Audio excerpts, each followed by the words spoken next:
બહુ અતિ ગંભીર ઇન્ટ્રોસ્પેક્શનનો અમારા માટે વિષય છે. એવું તમે ચૂંટણી પછી કહેવું પડે એવું છે. જ્યાં સુધી પરિણામ સારું ના આવે ત્યાં સુધી અમારે એની ઉપર કામ કરવું જ પડે.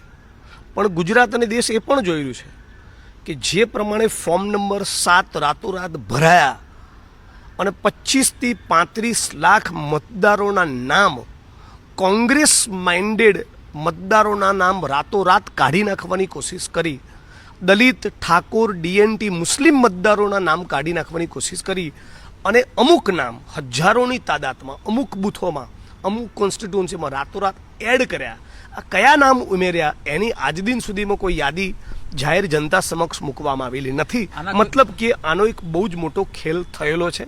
હું સંપૂર્ણ ઠીકરું એની પર ફોડવા નથી માંગતો, પણ આની એક બહુ મોટી ભૂમિકા પરફોર્મન્સ અમારું નબળું રહ્યું છે. ત્યાં એક નવી વ્યૂહરચના સાથે અમે બહાર આવીશું.